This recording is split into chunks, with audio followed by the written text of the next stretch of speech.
जब नाश मनुज पर छाता है, पहले विवेक मर जाता है।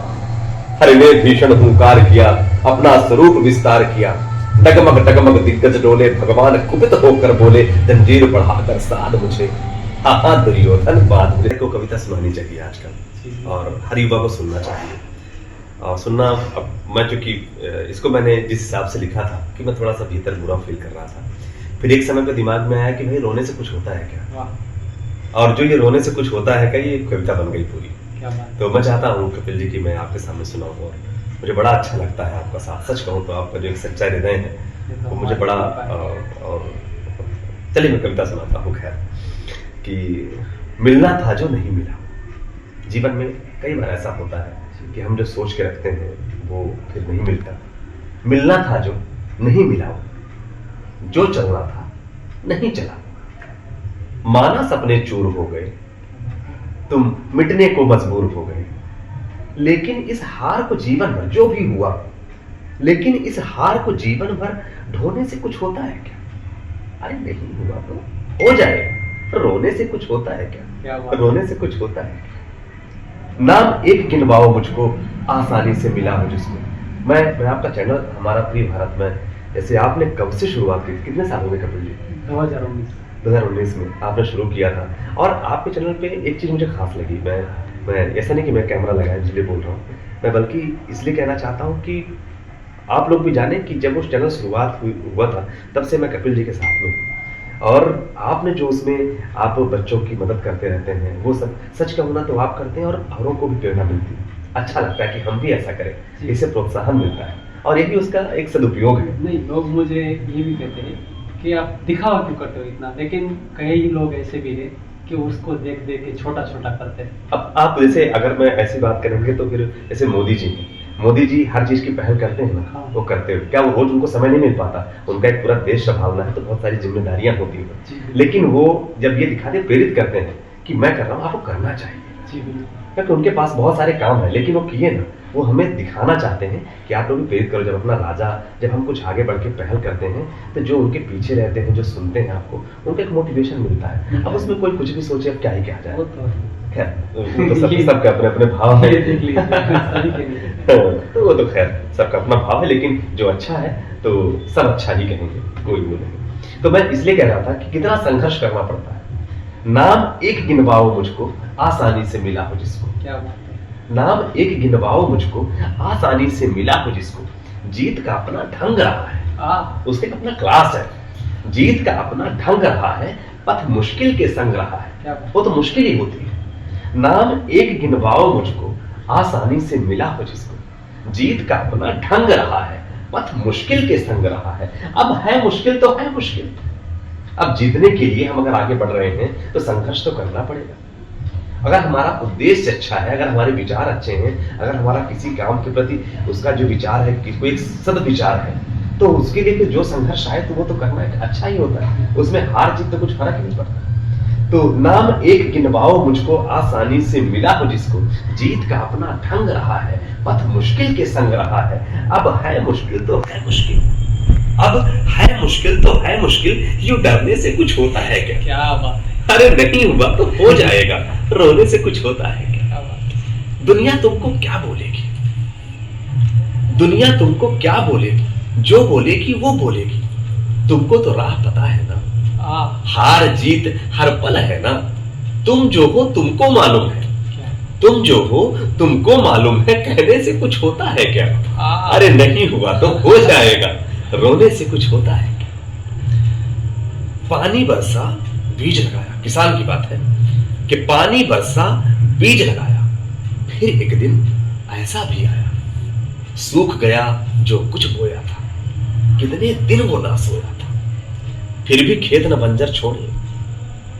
असफलता मिली, फसल डूब गई पूरी, लेकिन उसने खेत दोबारा बंजर, जब अगली फसल आई तो उसने खेत बंजर नहीं छोड़े। फिर भी खेत न बंजर छोड़े, ऐसा साहस देखा है क्या? अरे नहीं हुआ तो हो जाएगा। रोने से कुछ होता है क्या? रोने से कुछ होता है क्या? बहुत अच्छी कविता सुनाई आपने, बहुत बहुत धन्यवाद। और जिनको मुरारी बापू सुनते हो वो आज हमें सुना रहे हैं, तो मतलब ये तो हमारे लिए बहुत बड़ी बात है। एक इनकी बहुत बड़ी कविता है, यही आपकी किताब है ना, यही सफलता साधो। जी जी। और एक इनका वीडियो बहुत मिलियंस में गया है कि यदि राम सा संघर्ष हो, एक दो बंद उनके हो जाए तो मजा आ बिल्कुल जाएगा। बिल्कुल। अब चूंकि राम जी की बात है तो कैसे मना कर सकता हूँ, और कोई राम का इतना प्यारा भक्त और वो कहे तो फिर तो ना कहना ये तो अलग ही है। मैं वो कविता सुनाना चाहूँगा, भूमिका से आप सभी परिचित होंगे कि प्रभु श्री राम के विषय में है कि सहली सारी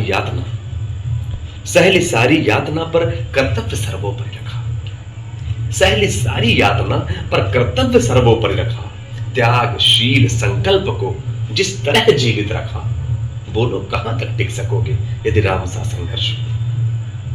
कल मुकुट जिस पर साजना था, कल राजाभिषेक होना था, और अगले दिन क्या होता है कि उनको वनवास जाना पड़ेगा। कल मुकुट जिस पर साजना था, अब उसे सब कुछ त्यागना था। निर्णयों के द्वंद्व से एक बालपन का सामना था, वचन भी था थामना, आदेश भी था मानना, वचन भी था थामना, आदेश भी था मानना। इस द्वंद्व में सोचो स्वयं को, प्रश्न है इस द्वंद्व में सोचो स्वयं को, धर्म में तुम रख सकोगे, बोलो कहां तक टिक सकोगे यदि राम सा संघर्ष हो। उसका आखिरी बंद है कि वह तो स्वयं भगवान था, वह तो स्वयं भगवान था, पर कहां उसमें मान था, वह तो स्वयं भगवान था, पर कहां उसमें मान था। किरदार भी ऐसा चुना जिसमें सिर्फ बलिदान था। मर्यादा के प्राण थे, रघुवंश के अभिमान थे, मर्यादा के प्राण थे, रघुवंश के अभिमान थे। श्री राम के अध्याय से प्रश्न है, श्री राम के अध्याय से एक पृष्ठ हासिल कर सकोगे, बोलो कहां तक टिक सकोगे यदि राम सा संघर्ष हो, यदि राम सा संघर्ष हो। बहुत बहुत धन्यवाद। वो भी है ना कि बापू भी बोल रहे थे ना आपको बीच में दूसरी बार बोलने के लिए, इसका प्रजा तो बस राम की थी। अच्छा जी जी, सही बात है कि जब उनको राजकुमार राम को पूरा समर्थन था कि राजकुमार राम ही राजा बने, लेकिन वहां पर क्या होता है कि नहीं, उनको चूंकि उचित यह था कि एक अपने कुल की मर्यादा थी, उसके लिए वनवास जा रहे थे, पर प्रजा तो बस राम की थी, दुनिया उसे तो जप रही थी। प्रजा तो बस राम की थी, दुनिया उसे तो जप रही थी। वचन ही था तोड़ देता, धर्म ही था छोड़ देता, पर नहीं, उन्होंने ऐसा नहीं किया। क्यों? क्योंकि पीढ़ियां क्या सीख लेंगी, राम की चिंता यही थी। हो छिन रहा एक क्षण में सब कुछ, एक क्षण में हम कुछ होने वाले हों और कुछ हो जाए, कैसा लगेगा। हो छिन रहा एक क्षण में सब कुछ, सोचो एक क्षण क्या करोगे, बोलो कहां तक टिक सकोगे यदि राम सा संघर्ष हो, यदि राम सा संघर्ष हो। अभी तो हम साथ में हैं, बहुत दिनों के बाद मिल रहे जी जी, लगभग ये फोन पे तो 3 वर्ष हो गए, 3-4 वर्ष हो गए। फोन पे तो हमारी बातें होती रहती है। सही बात है।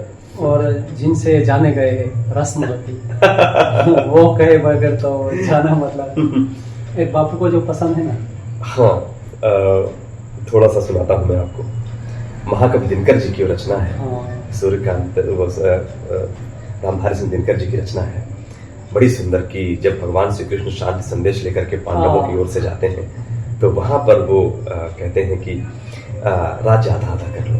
तो दुर्योधन कहता है हस्तिनापुर में कि आप राज्य आधा आधा करने की बात करने में आपको तिनका नहीं देने वाला। और तब वो भगवान, और फिर भगवान को ही बंदी बनाने लगता है। तो भगवान कहते तुम मुझे बांधो मुझे, फिर ले आओ कोई ऐसी जंजीर, बांधो।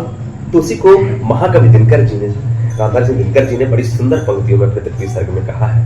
मैं जहां भी जाता हूँ कविता भूलनी पड़ती है, और ये बड़ा मैं कुछ पंक्तियां उसकी सुनाऊंगा कि वर्षों तक वन में घूम घूम, बाधा विघ्नों को चूम चूम, सहधूप घाम पानी पत्थर, पांडव आए कुछ और नहीं।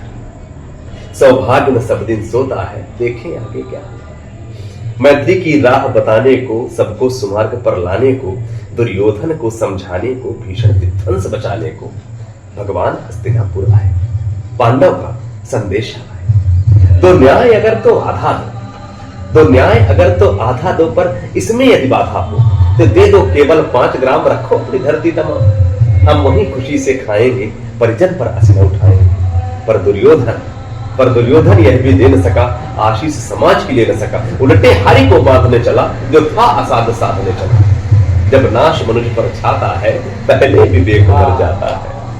हरि ने भीषण हुंकार किया, अपना स्वरूप विस्तार किया, डगमग दिग्गज डोले, भगवान कुपित होकर बोले, जंजीर बढ़ाकर साध मुझे। हाँ दुर्योधन बात मुझे। बहुत बड़ी रचना है बस। दिनकर जी की बस स्मृति में।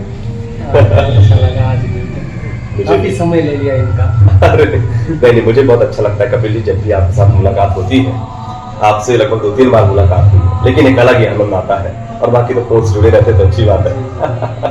चलिए इस वीडियो के बहाने कम से कम याद तो रहेंगे। चलिए बहुत अच्छा लगा, बहुत बहुत धन्यवाद। धन्यवाद कपिल।